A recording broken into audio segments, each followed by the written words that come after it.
اس سے ہی آپ اندازہ لگا لیجئے کہ 1994 والا ایک لیٹر جو ہے اس کو دکھایا جا رہا ہے. اس سے آپ اندازہ لگا سکتے ہیں کہ کوئی آدمی میرے پیچھے کس حد تک پڑا ہوا ہے.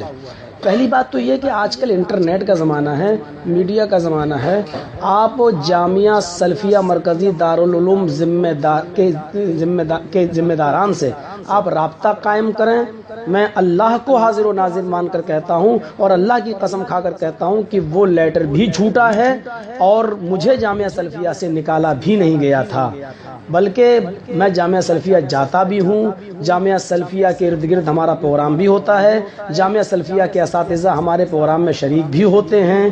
جب بھی ہمارا پروگرام بنارس وغیرہ میں اور قرب و جوار میں ہوتا ہے تو یہ بھی ایک سازش ہے ہمارے خلاف. اس طریقے کے پرچے چھاپنا، اس کا کیا ہوا، کوئی لیٹر پیڈ ہوگا جامعہ سلفیہ کا، اس پہ کوئی میٹر پہلے سے لکھا ہوا ہوگا، تو اوپر والا جو جامعہ سلفیہ کا جو لیٹر پیڈ ہے اس کے اوپر کا حصہ کاٹا گیا اور نیچے جو مہر لگی ہے اس کا حصہ کاٹا گیا اور ایک سمپل کاغذ پر چپکا کر اس میرے خلاف میٹر بنا کر اور اس کی فوٹو کاپی کرا کر اس کو اسکین کر کے یہ دیا جا رہا ہے.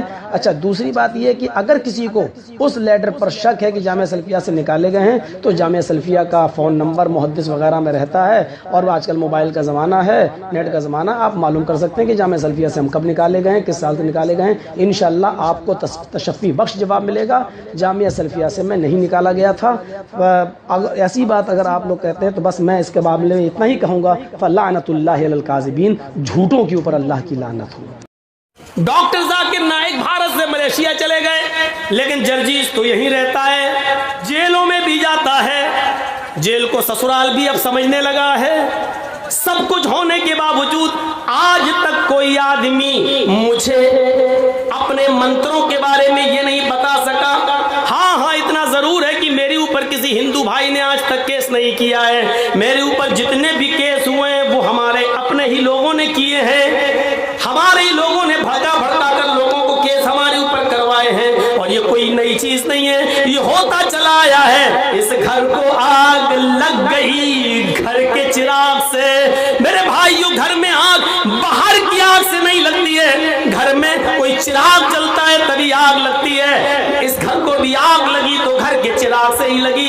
غیر مسلموں کے خلاف میں بولا لیکن غیر مسلموں نے اس کو اپنی اچھائی سمجھ کر قبول کر لیا کہ بات تو صحیح کر رہا ہے. آج تک کسی پنڈت نے کیس نہیں کیا، کیس کیا تو ہمارے بھائیوں نے کیا ہے. کوئی بات نہیں، تم شوق سے ابھی بھی آزاد ہو، جو چاہو کرو، ہم بھی تمہیں اب روکتے نہیں ہیں. اس لیے کہ کسی کیس میں آج تک مجھے سزا نہیں سنائی گئی ہے. ہر کیس میں باعزت بری ہو کر نکلا ہوں. یا تو ختم ہوا ہے یا کورٹ سے باعزت بری ہونے کا فیصلہ میرے حق میں سنایا گیا ہے. جیسے میں وید پڑھتا ہوں ویسے تورات بھی پڑھ کے بتا رہا ہوں. موسیٰ علیہ السلام کے پاس پانی کا پیالہ تھا، پانی کا پیالہ لے کر جنگل میں ڈھونڈنے لگے لیکن پانی نہیں ملا. کنواں تلاش کرتے کنواں نہیں ملا. تلاش کرتے ذرا شہر کی آبادی کے باہر نکل گئے، پانی مل گیا. پانی لے کر آتے ہیں، تھوڑی دیر ہو جاتی ہے.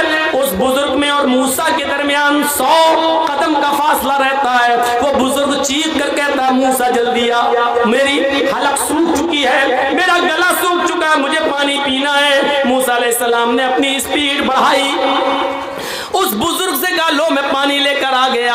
اس بزرگ کو سہارا دیا، پانی کا پیالہ اس کے حلق تک لے گئے، اس کے منہ تک لے گئے. لیکن جیسے ہی پانی کا پیالہ اس کے ہونٹ تک جاتا اس بزرگ کی روح نکل جاتی ہے، بزرگ کا انتقال ہو جاتا ہے. موسیٰ علیہ السلام دیکھتے ہیں اتنی محنت سے میں پانی لے کر آیا اور پانی یہ پی بھی نہیں سکا، ہونٹ تک لے گئے کہ اس کا انتقال ہو گیا. اللہ کو ایسا نہیں کرنا چاہیے. ایک بندہ زندگی بھر اس کی عبادت کرتا رہا لیکن آج اس نے ایک گھوٹ پانی پینے کا بھی موقع نہیں دیا اپنے بندے کو. اٹھتے ہیں، پانی کا گلاس اٹھا کر زمین پر پٹک دیتے ہیں پیالہ اور کہتے ہیں اللہ یہ تیرا نیائے، یہ تیرا ججمنٹ، یہ تیرا انصاف صحیح نہیں ہے، معاف کیجئے گا. یہ میں نہیں کہہ رہا ہوں، تورات کے اندر یہ جملے لکھے ہوئے ہیں اور کسی بھی جملوں کو ہو بہو ویسے ہی بیان کر دینا یہ غلط نہیں ہوتا ہے. موسیٰ علیہ السلام کے بارے میں تورات کہتی ہے کہ موسیٰ نے اللہ سے کہا یہ تیرا انصاف سمجھ میں نہیں آیا، اس بندے نے زندگی بھر تیری عبادت کی، سجدہ کیا، رکوع کیا، اور آج تو نے اس کو 2 گھونٹ پانی بھی۔ تمہارا شوہر گھر میں آتا تم بھنگر من کے رہتی ہو۔ اللہ کے رسول نے اسی لیے اشارہ کیا ہے، آئے خواتین، آئے لیڈیز، آئے عورتوں، تمہارا شوہر تھکا ہوا، ماندہ ہوا، پریشان حال، بزنس کر کے، مزدوری کر کے جب تھکا ہوا گھر میں آتا ہے تو عورت کی ذمہ داری ہوتی ہے کہ وہ اپنے تھکے ہوئے شوہر کا کھل کر استقبال کرے۔ جیسی دروازے پر دروازہ کھولنے جائے تو مسکراتے ہوئے اس کا دیدار کرے۔ یہاں ہوتا الٹا ہے، عورت آدمی دن بھر بیچارہ کام کر کے آیا اور جیسی گھر میں گھسا بیوی نے اپنی داستان سنانا شروع کر دی، پلک خراب ہو گیا بجلی کا، پنکھا نہیں چل رہا ہے، موٹر پھک گیا۔ ارے اللہ کی بندی، یہ بات تھوڑی دیر میں بھی کہہ سکتی تھی، تیرا شوہر گھر میں آیا ہے، وہ تیرا شوہر ہے، بجلی میکینک نہیں ہے جو بجلی سنبھالے گا۔ آتے ہی اب آئے ہو، کب سے بجلی خراب ہے، اس کا موڈ خراب ہو گیا، کم وقت میں تو دن بھر کا تھکا ہوا آیا ہوں۔ بہت سی عورتیں شکایت کرتی ہیں، میرا شوہر 12 بجے رات میں گھر میں آتا ہے، پتہ نہیں کہاں بیٹھا رہتا ہے، 1 بجے گھر میں آتا ہے۔ میری بہنوں، ایک بات تمہیں بتاتا ہوں، سنو، اگر تم گھر میں اچھے کپڑے پہن کر نہیں رہتی ہو، بن سنور کر نہیں رہتی ہو، صاف لہجے میں کہہ دوں کہ پرفیوم اور خوشبو لگا کر، میک اپ کر کے گھر میں تم نہیں رہتی ہو، تو پھر تمہیں یہ شکایت کرنے کا کوئی حق نہیں ہے کہ میرا شوہر 12 بجے گھر میں آتا ہے، 1 بجے گھر میں آتا ہے، وہ پوری رات بھی گھر نہیں آئے گا، کیونکہ جب تم اس کے لیے بن سور کر تیار ہی نہیں ہو تو وہ اتنی جلدی آ کر کیا کرے گا تمہارے پاس؟ بدبو سونگے گا تمہارے پسینے کی۔ اس عورت کو شکایت کرنے کا کوئی حق نہیں ہے، 12 بجے آتا ہے، 2 بجے آتا ہے، ہم تو کہہ رہے پوری رات نہ جائے، بھنگر من کے رہے گی، کون جائے تیرے پاس؟ ہاں، تمہاری شکایت اس وقت جائز ہے جب تم بن سور کر اپنے شوہر کا انتظار کرو۔ عورت لپسٹک بھی لگا سکتی ہے، آتی تھی پہلے لپسٹک، اس میں خنزیر کی چربی، اب ساری کمپنیوں نے کہہ دیا ہے کہ ہم یہ لکھ کے دینے کے لیے تیار ہیں کہ ہماری لپسٹک میں چربی، خنزیر کی چربی، سور کی چربی کی آمیزش نہیں ہے۔ کمپنیوں نے اس بات کا پرماڑ پیش کیا ہے اور گواہی دی ہے۔ اگر یہ کنفرم ہو کہ سور کی چربی ہے تب تو نہیں لگا سکتی ہے، لیکن نہیں ہے تو لگا سکتی ہے۔ اور شوہر کے لیے باہر نہیں، باہر جا رہی لپسٹک لگا کے پتہ نہیں، ایسا لگتا ہے جیسے کس کا خون پی کے آ رہی ہو۔ اپنے گھر میں رہو، آدمی زیادہ سے زیادہ یہی سمجھے گا نا گھر کی اپنے آدمی کا خون پیا، وہ تو پیو، وہ تو روز پی رہی ہو، تو کوئی فرق نہیں پڑتا۔ اگر آپ کا شوہر لپسٹک کو پسند کرتا ہے تو آپ گھر میں لپسٹک لگا سکتی ہیں، کریم پاؤڈر لگا سکتی ہیں، رنگ ظاہر ہو ایسا میک اپ آپ استعمال کر سکتی ہیں۔ مرد کی زینت، مرد کی خوشبو وہ ہے جس کا رنگ ظاہر نہ ہو، خوشبو اٹھے، خوشبو اٹھے، یہ مرد کی زینت ہے۔ کیا ہے؟ رنگ ظاہر نہ ہو۔ مثلا مرد لپسٹک نہیں لگا سکتا لیکن خوشبو خوب لگائے، جتنی لگا سکتا، جنت الفردوس لگائے، عود لگائے، کستوری لگائے، یہ لگائے، خوشبو اٹھ رہی ہو، مرد لگا سکتا ہے، لگا کے کہیں بھی جا سکتا ہے، لیکن عورت خوشبو لگا کے گھر سے باہر نہیں نکل سکتی ہے۔ لیکن عورت کی زینت اس میک اپ میں ہے جس کا رنگ ظاہر ہو اور خوشبو دبی ہوئی ہو، خوشبو دبی ہوئی ہو، اور رنگ ظاہر ہوگا، لپسٹک لگائے گی تو رنگ ظاہر ہوگا، کریم پاؤڈر لگائے گی تو رنگ ظاہر ہوگا۔ یہ عورت کا میک اپ ہے، لیکن عورتوں، میری ماں بہنوں، یہ سارے ہتھیار صرف اپنے شوہر پر استعمال کر سکتی ہو، کسی دوسرے غریب انسان پر نہیں۔ وہ تو مر جائے گا بیچارہ، شوہر کو مارو، اس لیے کہ تمہیں یہ سارے ہتھیار چلانے کی اجازت شریعت نے دی ہے، لیکن شوہر پر، کسی اور پر نہیں۔ فرمایا تمہارا شوہر گھر پہ آتا ہے تم اس کی تکان دور کرو، ہنس کر اس کا استقبال کرو، مسکرا کر اس کا جواب دو۔ اب گھر میں آیا بیچارہ تھکا ہوا، دیکھا عورت کچن میں گھسی ہوئی ہے، کپڑے سکڑے ہوئے ہیں، ایک پیچہ باہر جا رہا ہے، ایک اوپر جا رہا ہے، اور بال بکھرے پڑے ہیں، کچن کی گندگی لگی ہوئی ہے۔ ارے تجھے معلوم ہے کہ 5 بجے میرا شوہر آفس سے آتا تو 4 بجے تک تو نے کام کیوں نہیں سمیٹے؟ اپنے شوہر کا استقبال اچھے کپڑوں میں، اچھی خوشبو میں، اچھے میک اپ میں کیوں نہیں کیا؟ اب وہ سوچ رہا گھر پہ جاؤں تو اپنی بیوی سے گلے ملوں، تھکا ہوا ہوں، کچھ سکون حاصل کروں. گھر میں گیا دیکھا یہ تو بھنگر بنی بیٹھی، غصے میں آیا طلاق طلاق طلاق. اس سے تو اچھا میری آفس والی تھی، کم سے کم بنٹھن کے بیٹھی تھی. پھر وہ دیر سے آئے گا تمہارے گھر. کیوں آئے گا؟ 10-9 بجے کیوں بیٹھے گا تمہارے پاس؟ گھر میں آتا تم بھنگر بن کے رہتی ہو. تو پھر آفس والی ہی کو نہ پسند کرے گا. میں یہ نہیں کہہ رہا ہوں کہ وہ جائز ہے، وہ غلط کر رہا ہے، لیکن اس سے زیادہ غلط تم کر رہی ہو، کیونکہ تم اس کی بیوی ہو کر اس کو اپنے جسم سے روک رہی ہو اور فائدہ اٹھانے کا موقع نہیں دیتی ہو. اس لیے فرمایا کہ اگر عورت کو بچہ بھی ہو رہا ہو اور وہ اونٹنی کے اوپر بیٹھی ہو، زچگی کے وقت، بچے کی پیدائش کے وقت عورت کو ایک اونٹنی پہ بٹھایا جاتا تھا عرب کے اندر تاکہ آسانی سے ڈلیوری ہو جائے، آسانی سے بچہ پیدا ہو جائے. فرمایا اللہ کے نبی نے اگر تم اس اونٹنی پر بھی بیٹھی ہوئی ہو اور تمہارے بچے کا ڈلیوری کا وقت قریب ہو اور اس حال میں تمہارا شوہر ہم بستری کے لیے تمہیں بلائے، تم سے وہ یہ چاہے کہ ہم اپنی بیوی سے فائدہ حاصل کریں، تو آئے عورت تجھے اس وقت بھی اپنے شوہر کے پاس جانا پڑے گا، اس لیے کہ اس کے دل میں لگی ہوئی آگ کو تیرے علاوہ کوئی بجھا نہیں سکتا ہے.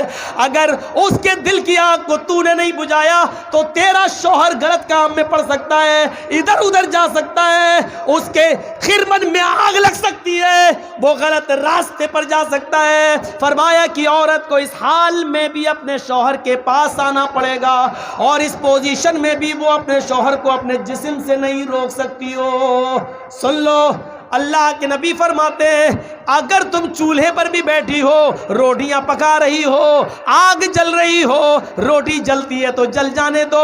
اگر تمہارا شوہر تمہیں بلاتا ہے کہ تم سے کچھ فائدہ حاصل کرے تو تم چولہے کو چھوڑ کر، روٹیاں پکانا چھوڑ کر اپنے شوہر کے پاس جاؤ گی، اس کے ارمان کو پورا کرو گی، اس کے دل کے مقصد کو پورا کرو گی. اس میں نو نہیں ہونا چاہیے. میری ماں بہنوں، یہ تمہارا گھر بنانے کے لیے محمد رسول اللہ نے اس حد تک اجازت دی ہے، اس حد تک حکم دیا ہے عورتوں کو، تاکہ تمہارا بھی گھر بنا رہے اور اس کا بھی گھر بنا رہے اور وہ دوسری طرف نہ بھٹکتا.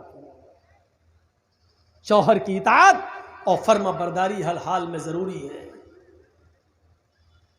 یہاں تو شوہر کی اطاعت ہوتی ہے، شوہر کی. اللہ کے رسول اپنی بیوی کی تعریف کر رہے ہیں، عائشہ صدیقہ کی، تو عائشہ بھی تعریف کر رہی ہیں. اور ادھر تو حال یہ ہوتا ہے کہ عورتیں جلدی تعریف کرتی نہیں ہیں شوہر کی.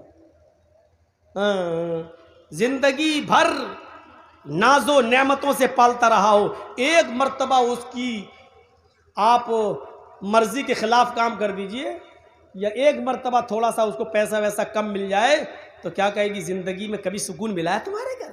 پوری زندگی پہ پانی پھیر دے گی آپ کی، پوری زندگی میں پانی پھیر دے گی، پوری زندگی میں. سنا ہو قصہ، ایک پیر صاحب تھے، ان کی بیوی ان کو پیر ہی نہیں مانتی تھی.